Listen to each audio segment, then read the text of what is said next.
خوش نصیب ہیں وہ لوگ جو اس ماہ مبارک کی قدر کرتے ہیں اور اس ماہ مبارک میں عبادت و ریاضت اور روزے کی حفاظت کے ذریعے اپنے نامہ اعمال کو گناہوں سے پاک صاف اور ستھرا کرتے ہیں۔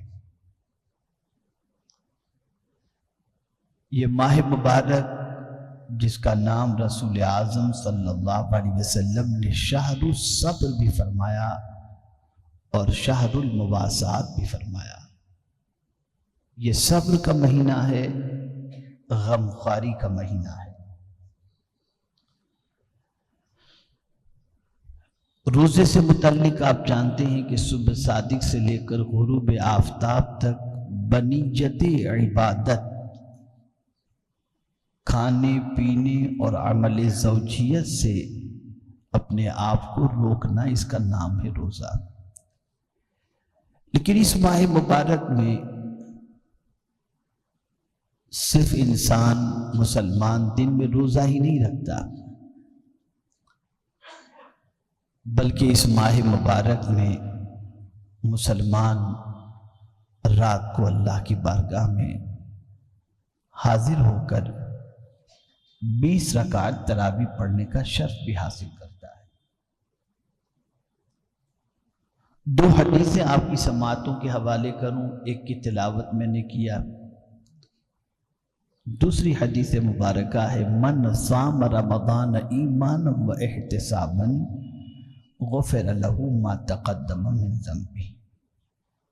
جس حدیث کی میں نے خطبہ مسنونہ کی بات تلاوت کی، اس کا ترجمہ یہ ہے، جس نے رمضان میں قیام کیا ایمان کے ساتھ اور ثواب کی نیت سے، اللہ اس کے پچھلے گناہوں کو معاف فرما دیتا ہے۔ اور ابھی جو میں نے حدیث مبارکہ تلاوت کی، آقا کریم صلی اللہ علیہ وسلم ارشاد فرماتے ہیں، جس نے ماہ رمضان کے روزے رکھے ایمان کے ساتھ اور ثواب کی نیت سے، اللہ رب العزت جل جلالہ اس کے پچھلے گناہوں کو معاف فرما دیتا ہے۔ یہ دونوں بخاری شریف کی حدیث ہے۔ گناہ اگر اس کی سزا کو قرآن میں آپ پڑھیں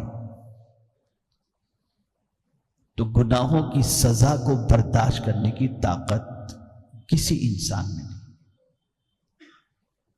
بہت سارے گناہ ایسے ہیں جن کی سزائیں سخت سے سخت ترین ہیں،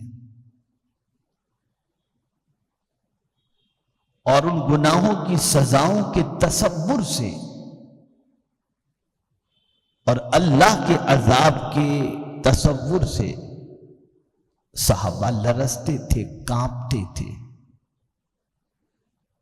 اور ان کے رونگٹے کھڑے ہو جاتے، اور بسا اوقات تو ایسا ہوتا کہ گناہوں کے عذاب کی آیتیں سن کر بہت سو کی روح پرواز کر جاتی تھی۔ لیکن اس امت مسلمہ پر میرے رب کا خصوصی کرم، اس کے حبیب صلی اللہ علیہ وسلم کے صدق و طفیل کہ گناہ صغیرہ کی معافی کا اس نے اس طریقے سے اہتمام فرمایا، اور اس کے حبیب صلی اللہ علیہ وسلم نے اس طریقے سے عمل کے ذریعے گناہوں کے مٹنے کے حوالے سے فرمایا کہ آسانی سے بندہ وہ عمل کر کے اپنے دامن پر لگے ہوئے گناہوں کے دھبوں کو مٹا سکتا ہے، اور اللہ کی پکڑ اور اس کے عذاب سے محفوظ رہ سکتا ہے۔ فرمایا گیا من قام رمضان ایمانا و احتسابا، جس نے رمضان میں قیام کیا ایمان کے ساتھ اور ثواب کی نیت سے،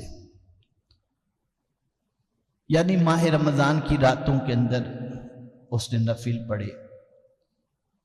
اور بعض شارحین حدیث اس حدیث کی تشریح میں تراویح کے حوالے سے فرماتے ہیں،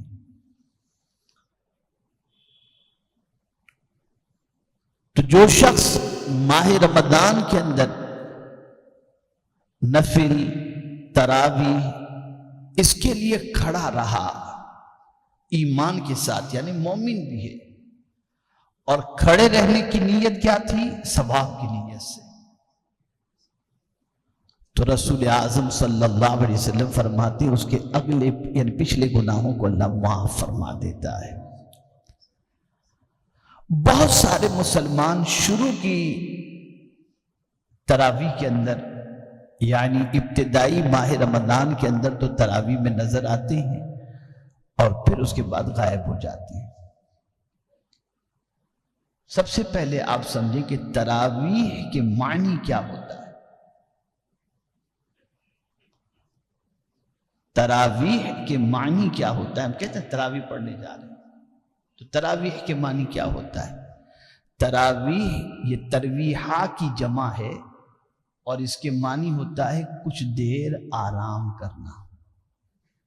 کچھ دیر بولیے آرام کرنا۔ آپ کہیں گے تراویح اور کچھ دیر آرام کرنا، 4 رکعت کے بعد جو تھوڑی دیر کے لیے ہم رک جاتے ہیں نا، اسی رکنے کا نام ہے تراویح۔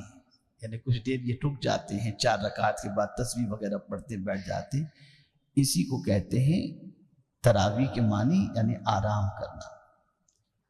میرے پیارے آقا صلی اللہ تعالی علیہ وسلم کے پیارے دیوانو رسول گرامی وقار صلی اللہ علیہ وسلم کے دور پاک میں تراویح کا اہتمام تھا، لیکن اس طریقے سے نہیں تھا جس طریقے سے آج ہم پڑھتے ہیں۔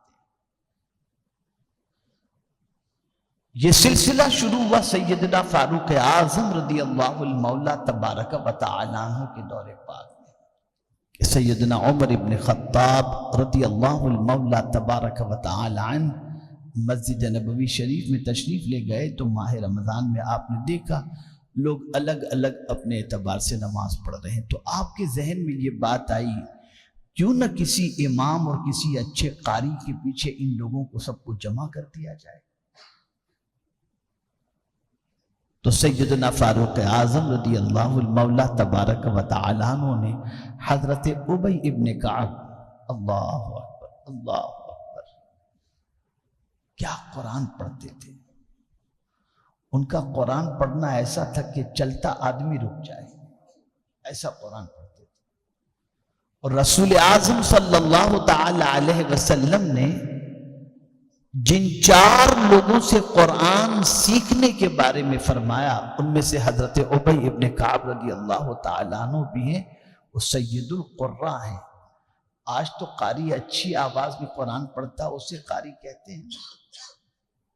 اس زمانے میں جو قاری ہوتے تھے اچھی آواز میں صرف پڑھنے والے کو قاری نہیں کہا جاتا، وہ سب سے بڑے عالم بھی ہوتے تھے۔ اس زمانے میں جو قاری ہوتے تھے نا وہ بہت بڑے عالم ہوتے تھے۔ تو حضرت ابی ابن کعب رضی اللہ تعالیٰ عنہ کو حضرت فاروق اعظم رضی اللہ تعالیٰ عنہ نے مصلی امامت پر کھڑا کیا اور سب کو اعلان کر دیا کہ تراویح ان کے پیچھے ادا کریں، 20 رکعت ان کے پیچھے پڑھیں۔ تب سے یہ سلسلہ شروع ہوا اور آپ نے فرمایا یہ کیا ہی اچھی بدعت ہے، یعنی کیا ہی اچھا سلسلہ ہے۔ سیدنا علی کرم اللہ تعالی وجہہ الکریم مسجد نبوی شریف کے قریب سے گزرے تو مسجد کھچا کھچ بنی ہوئی تھی، اور حضرت ابی ابن کعب رضی اللہ تعالیٰ عنہ قرآن پڑھ رہے تھے، اور مسجد نور علی نور تھی، تراویح ہو رہی تھی، نماز ہو رہی تھی۔ تو مولا علی کرم اللہ تعالی وجہہ الکریم نے جب دیکھا تو فرمایا اللہ عمر کو بہترین جزا عطا فرمائے کہ انہوں نے کیا سلسلہ شروع کیا ہے کہ مسجد کو نور علی نور کر دیا ہو۔ تب سے یہ سلسلہ چل رہا ہے تو آج تک یہ سلسلہ چل رہا ہے۔ یہ نئی ایجاد اور اس سلسلے کا ثواب سیدنا فاروق اعظم رضی اللہ تعالیٰ عنہ کو اللہ عطا فرمائے گا۔ رسول گرامی وقار صلی اللہ علیہ وسلم کے دور پاک میں یعنی آپ بھی 20 رکعت تراویح ادا فرماتے، 23 کی حدیث ہے، 23 رکعتیں رات میں سرکار صلی اللہ علیہ وسلم عشاء کے فرض و سنت کے علاوہ ادا فرماتے تھے، تو اس میں سے 20 جو ہے وہ تراویح کی ہوتی تھی اور 3 وتر ہوتی تھی۔ یہ حدیث شریف سے ثابت ہے۔ اور ہمیں حکم دیا گیا، آقا کریم صلی اللہ علیہ وسلم نے ارشاد فرمایا اصحابی کالنجوم فبأیہم اقتدیتم اہتدیتم۔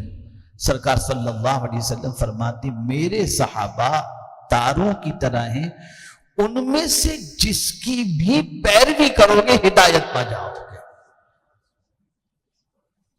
اور تراویح کی 20 رکعات جماعت کے حوالے سے فرمایا گیا نعم البدعہ، سب سے اچھی بدعت، بہترین بدعت، بہترین سلسلہ۔ اب اس میں ہوتا کیا ہے؟ قرآن شریف کی تلاوت ہوتی ہے، بہت سارے مسلمان ایسی مسجد تلاش کرتے ہیں جہاں پر صرف یعلمون تعلمون سمجھ میں آئے، اور پھر فخر سے کہیں ہم تو ایسی مسجدیں پڑھ کے آ رہے ہیں 15 منٹ میں تو مولانا قاری صاحب ختم کراتے تھے۔ نہ قاری صاحب سمجھے، نہ پڑھنے والا، نہ پڑھانے والا کوئی بھی۔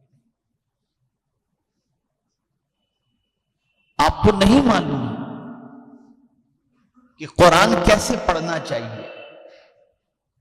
اللہ کے رسول صلی اللہ علیہ وسلم سے رب قدیر نے فرمایا وَرَتِّلِ الْقُرْآنَ تَرْتِيلًا، ٹھہر ٹھہر کر پڑھنے کا حکم ہے۔ ٹھہر ٹھہر سے مراد کوئی لفظ کٹے نہیں اور صاف ستھرا قرآن پڑھنا ہو۔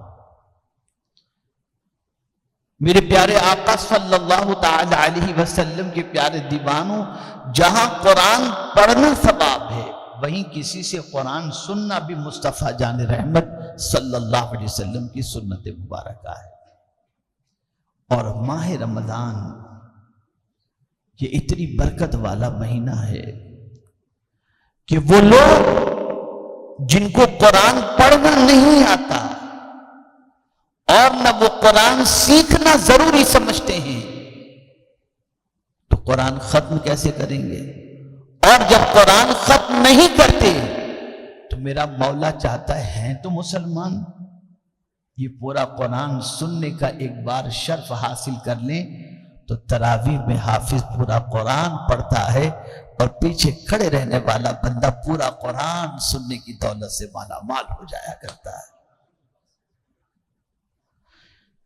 میرے پیارے آقا صلی اللہ تعالی علیہ وسلم کے پیارے دیوانوں، قرآن سننا کتنا بڑا فائدہ ہے۔ اللہ اکبر، 7ویں پارے کی پہلی آیت،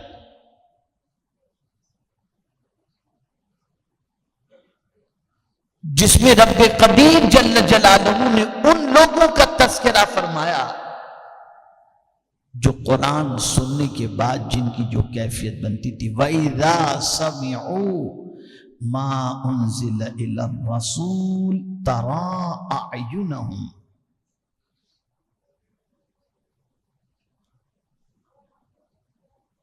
جو کچھ اللہ کے رسول صلی اللہ علیہ وسلم پر نازل ہوا یعنی قرآن، جب انہوں نے سنا تو سن کر ان کی آنکھیں ابل پڑی، یعنی آنکھوں سے آنسو نکلنے لگ گئے۔ کون ہے وہ لوگ؟ وہ نصرانی تھے، مسلمان نہیں تھے، لیکن جیسے ہی رسول اعظم صلی اللہ علیہ وسلم پر نازل ہونے والے قرآن کو انہوں نے سنا، ان کی آنکھوں سے آنسو نکل پڑے اور فوراً وہ اسلام قبول کر کے مسلمان ہو گئے۔ یہ قرآن، قرآن دیکھنا بھی عبادت، قرآن پڑھنا بھی عبادت، اور قرآن سننا بھی عبادت۔ ماہ رمضان المبارک میں بھرپور اہتمام کے ساتھ پوری تراویح کو پڑھنے کی اور ساتھ ہی ساتھ قرآن سننے کی فکر کیا کرو۔ جو لوگ جلدی کرتے ہیں کہ کہیں سورہ والی تراویح ہوتی ہو تو ہم وہاں شامل ہو جائیں تاکہ جلدی سے فری ہو جائیں، خیر سورہ جو پڑھی جاتی ہے وہ بھی قرآن ہی ہے، لیکن پورا قرآن ہے۔ پورے قرآن کا معاملہ ہے کہ ادھر قرآن ختم ہوا، ہاتھ اٹھاؤ، جو مانگو گے اللہ تمہیں عطا فرما دے گا۔ یہ ہے قرآن کی برکت۔ اور خود حضور صلی اللہ علیہ وسلم صحابہ سے قرآن سنتے تھے۔ ہمارے یہاں تو ایک مزاج، اللہ خیر فرمائے، نہ پڑھے ہیں نہ شوق ہے نہ کوئی دلچسپی ہے۔ وہاں تو حال یہ تھا کہ یہاں تو قرآن ختم ہو جائے ہو گیا، کوئی طبیعت کے اندر تبدیلی نہیں۔ وہاں حال یہ تھا صحابہ کے کہ ایک سورت ختم ہوتی تھی تو کھانے کا اہتمام کرتے تھے کہ آج ایک سورت ختم ہوئی ہے، اور بڑے پیمانے پر کھانے پینے کا اہتمام کیا جاتا ہے اس خوشی میں کہ اللہ نے اپنی کتاب کی ایک سورت سننے کا اور اسے مکمل کرنے کا شرف عطا فرمایا۔ یہاں روزانہ پارٹی ہوتی ہے ادھر ادھر۔ خیر، حضرت عبداللہ ابن مسعود رضی اللہ تعالیٰ عنہ سے حضور صلی اللہ علیہ وسلم نے فرمایا، عبداللہ مجھے قرآن سناؤ۔ تو عرض کرتے ہیں، یا رسول اللہ صلی اللہ تعالیٰ علیہ وسلم، قرآن تو آپ پر نازل ہوا، میں بھلا آپ کو قرآن سناؤں؟ تب حضور کا ارشاد سماعت فرمائیں۔ رسول اعظم صلی اللہ علیہ وسلم ارشاد فرماتے ہیں کہ اے عبداللہ، مجھے دوسروں سے بھی قرآن سننا اچھا لگتا ہے، یہ ہے قرآن سننا۔ اور جب حضرت عبداللہ ابن مسعود رضی اللہ تعالیٰ عنہ نے قرآن کی تلاوت کی اور ایک آیت پر پہنچے تو رسول اعظم صلی اللہ علیہ وسلم زار و قطار رو رہے تھے، اسی لیے فرمایا گیا قرآن سن کر کے رونا یہ بھی مدینے کے تاجدار صلی اللہ علیہ وسلم کی سنت مبارکہ ہے۔ تو ماہ رمضان میں تراویح کے اندر شرکت کا بھرپور اہتمام کریں، اور جہاں اچھی طریقے سے قرآن پڑھا جاتا ہو ایسے قاری کی اقتداء میں نماز ادا کریں۔ الحمدللہ ہمارے یہاں امام ہوں یا حافظ ہوں، قاری صاحب جو تراویح سناتے ہوں، سب کا قرآن دیکھیے، آپ سنیں گے آپ کی طبیعت باغ باغ ہو جائے گی۔ اور اسی کے ساتھ ساتھ رسول گرامی وقار صلی اللہ تعالی علیہ وسلم ارشاد فرماتے، الصیام والقرآن یشفعان یوم القیامہ، روزہ اور قرآن یہ دونوں قیامت کے دن سفارش کریں گے، شفاعت کرائیں گے۔ اور روزہ کیا کہے گا؟ توجہ چاہوں گا، روزہ کیا کہے گا؟ مولا اس نے میرا بہت احترام کیا، مجھے جھوٹ سے بچایا، میری چغلی سے حفاظت کی، میری غیبت سے حفاظت کی، نگاہوں کو آوارہ کرنے سے اپنی نگاہوں کی اس نے حفاظت کی، مجھے گندا ہونے نہیں دیا، زبان کی اس نے حفاظت کی، کانوں کی حفاظت کی، نگاہوں کی حفاظت کی، دل کی حفاظت کی، ہاتھوں کی حفاظت کی، پیروں کی حفاظت کی، اور افطار بھی حلال چیزوں سے اس نے کی۔ مولا اس نے میری بڑی خدمت کی ہے اور میرا بڑا خیال رکھا، آج میں تیری بارگاہ میں التجا کرتا ہوں، اے اللہ اس نے میرا خیال کیا، میں تیری بارگاہ میں گزارش کرتا ہوں مولا اسے تو بخش دے۔ اللہ روزے کی سفارش قبول فرما کر روزے دار کی مغفرت فرما دے گا۔